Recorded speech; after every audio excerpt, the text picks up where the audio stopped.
Salutare, sunt Silvia, sunt farmacistul de la drogheriavara.ro, sunt fondator al drogheriavara.ro și doresc astăzi să vă prezint un protocol care este foarte eficient pe dureri articulare și mai exact împotriva bolilor autoimune articulare precum poliartrita reumatoidă sau scleroza în plăci. Am primit un feedback extraordinar de bun de la persoanele care l-au folosit. Chiar o doamnă foarte drăguță mi-a scris în particular un mesaj cum că după administrare, după minim 15 zile, ea avea o durere articulară la nivelul șoldului. A zis că după 15 zile nu a mai avut niciun fel de durere. Ea dorea să oprească atunci administrarea acestui protocol, dar am recomandat să urmeze pe o perioadă de 3 luni, pentru că acesta este tratamentul complet pentru a vă scăpa de durerile articulare pe o perioadă foarte lungă.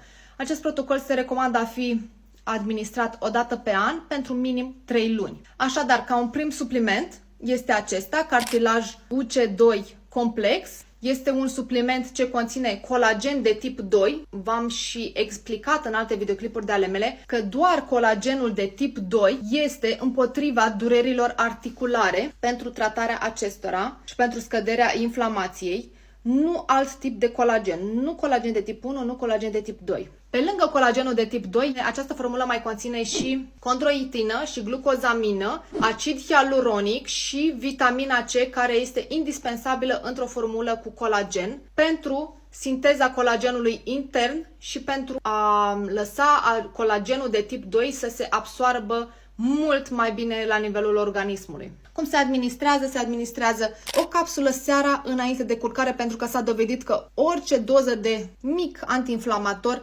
administrat seara are o eficiență mult mai mare decât administrat într-o altă perioadă a zilei. Probabil stau și mă gândesc că este din cauza că seara cortizolul, invers proporțional cu melatonina, care este un hormon al somnului, așadar cortizolul seara descrește și lasă melatonina să crească pentru a putea adormi mult mai ușor. De aceea și antiinflamatoarele administrate seara au o eficiență mult mai mare și cartilajul 2 se administrează seara. Un al doilea supliment este acesta, este curcuminul forte. Pe acest supliment s-au făcut foarte multe studii.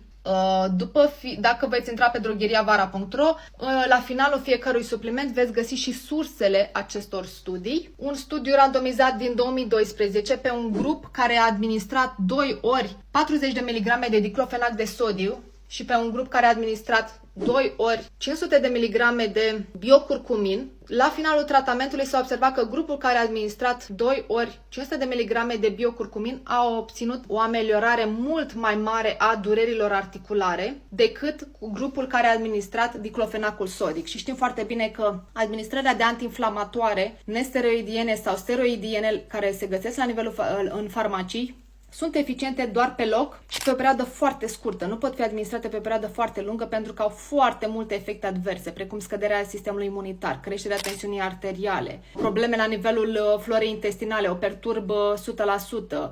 Dacă aveți gastrită, ulceri, la fel nu puteți să administrați antiinflamatoarele din farmacii. Acesta se administrează biocurcuminul, vă recomand la început ca o doză de șoc, doză de atac, să administrați timp de 7 zile, o capsulă dimineața după masă și o capsulă seara după masă. Un al treilea supliment este acesta, sănătatea articulațiilor.